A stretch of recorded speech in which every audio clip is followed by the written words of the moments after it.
No, Randy, okay. Even before then, I mean, this whole notion that Akwaje recommended Nkrumah and that they brought Nkrumah to participate or to join the struggle, it's not true, cannot be true.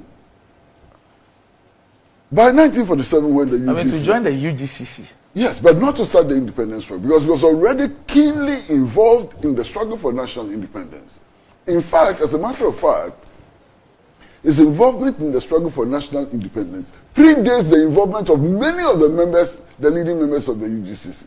But that was more of a continental thing. Yes, but it was struggle for independence. As a matter of fact, he was the secretary to the 5th Pan-African Congress in Manchester, 1945. 2 years before the UGCC was established. Go and read the resolution he drafted and put before the Pan-African Congress for adoption. Before then, before 1945, he had been keenly involved in the West African Students' Union, which was campaigning for the independence of the whole of West Africa and so on. So to create the impression that it was an invitation from the UGCC which brought him into the struggle. Randy, I guess the point it's making is that Nkrumah was there doing his thing in England. Struggling for national independence. Yes, in England. Yes. Now, some two Ghanaians. Even before England. Yes. In the United States. Yes. The history of his struggle for the independence of Africa is there. It predates the UGCC. We all know that. But the events leading to his return to Ghana to take up a position as General Secretary of the UGCC was facilitated by some people. I would not contest that. I think that's the point. What I'm contesting is the claim that he was brought to engage in the struggle for independence by these people. It's not true. No, I don't think that. Because before they wrote to him requesting for him to come and become General Secretary of the UGCC, he was already involved in the struggle.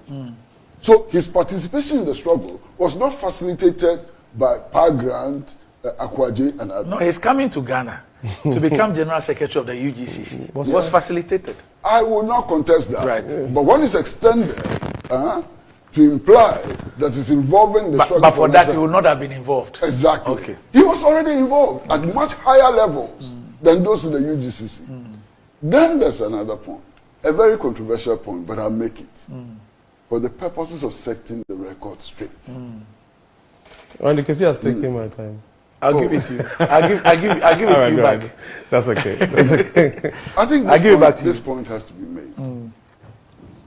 We have a president whose father himself was a participant in the struggle for national independence and many things that happened thereafter and within that struggle.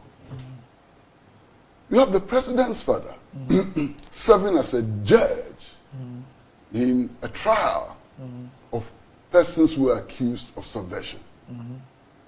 He, Justice Van Lai, and Justice Akukosa sat in the trials of Obechebi Lamte. Go and read the verdict, written by Judge Akufo-Addo, Justice Akufo-Addo, in which they described Obechebi Lamte, not me, they described Obechebi Lamte as a terrorist. Okay? How do we build a nation and decide that a terrorist is his founder? But if that's the definition of Akufo-Addo's Kwesi, that might be. I'm not the one. Kwesi, that might be an unfair comment. Why? Because you see, even did I write that? No, Kwesi, hold on. Hold on. You understand what I'm saying? You understand what I'm saying?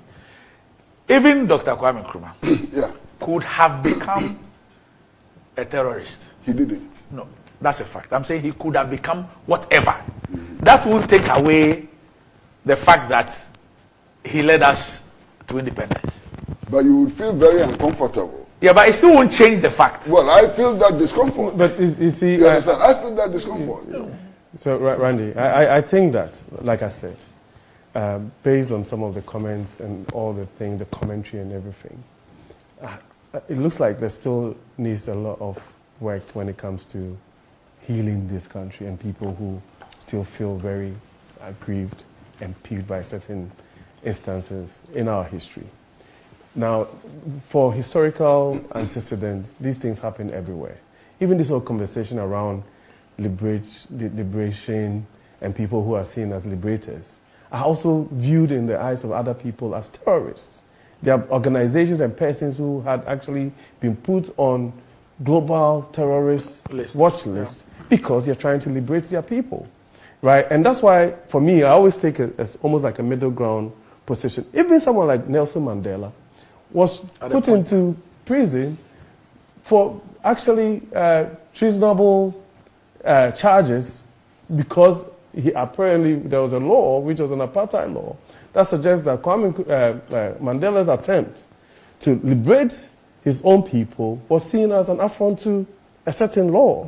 You understand what I'm saying? Today, Mandela is being celebrated everywhere as a hero of freedom, a freedom fighter. Same to people like Mugabe and all of those things, right? And so for me, I think that as a people, we need to take some lessons from some of these happenings over the last century or so in terms of people who have contributed to the development of this country and even our independence. There are other things. For me, you cannot, for example, say that all the things that are said about Kwame Nkrumah, either positive or negative, should stand. And when people are also trying to either highlight or project the contribution of other people, that same person decides that they don't want to appreciate that. And that is where I think that the extreme opinions and mindset actually comes from. Because as far as we're concerned, I mean, I was reading this thing about even J.B. Danquah's contribution for the setting up of University of Ghana, for example. And some people feel that, oh, it is not important and even want to discount that.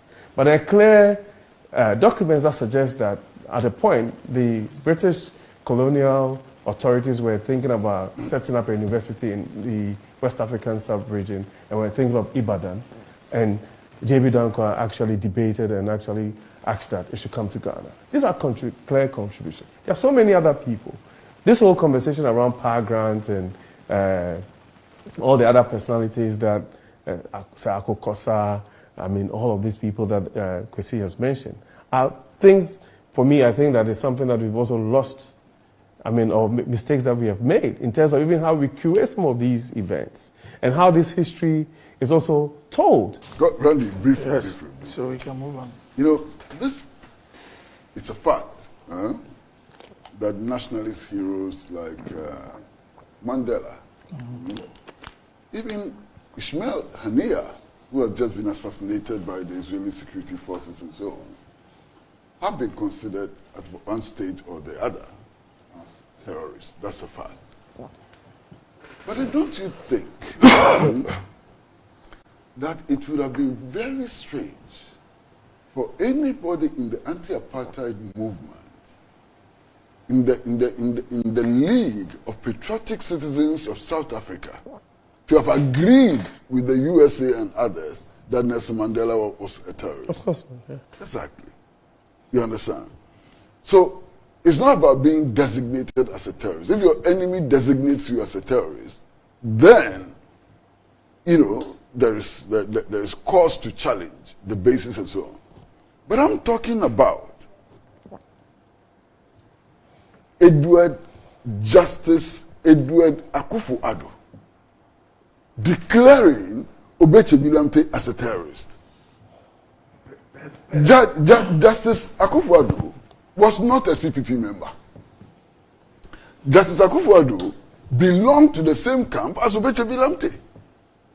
And yet, in his view, Obeche-Bilamte was a terrorist. Was it not because of the facts available to him and the evidence adduced in the course of the case? No problem. That might not have anything to do with his personal views. It's just about what I'm saying the is evidence. that the designation of people as a terrorist, Yes. as recounted by my brother here, my brother and comrade here, Yes.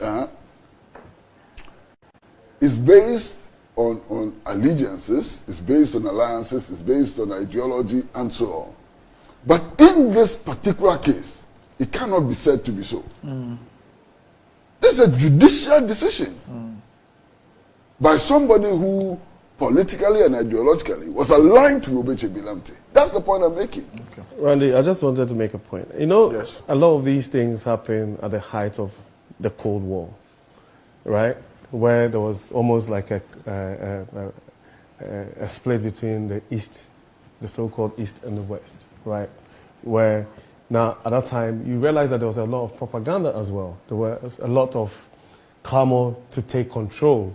This was the era of, trying to be a superpower and taking control, and even Africa became part of the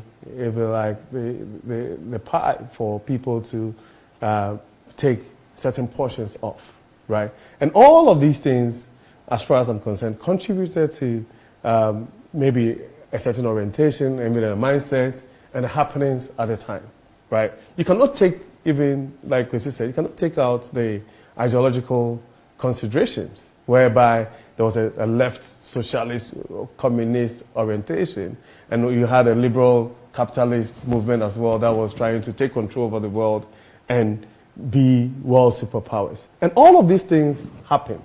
Now today, as we speak, we have moved on from some of these, and there are still some of these remnants of these Cold War and ideological fights that are still happening. But as a people today, I believe strongly that we can take some experience from these things and move on and heal and become more patriotic. You understand what I'm saying? So it's become almost as if that if you belong to a certain mindset or opinion, then everything that has happened over the last 60 years or almost 70 years is negative. However, when it happens to other persons or it's been applied to other persons, then everybody thinks that, those are positive things. I think that as humans, Nkrumah was a great leader. He did what he was supposed to do. There are certain things that, as far as I'm concerned, probably even if he ever had an opportunity, probably would not have done those things. And it applies to every single leader that we've had in this country. You understand? So I think that for us to move on as a people, there has to be some kind of healing process. People have to accept the fact that these things happen when it comes to nation building. That's why in other parts they even have hero holidays for veterans and people who have fought wars and everything. And they do that. And when they do that, they don't go and take the pictures or something. Exactly. Not like there are places where they have the unknown soldier as a symbol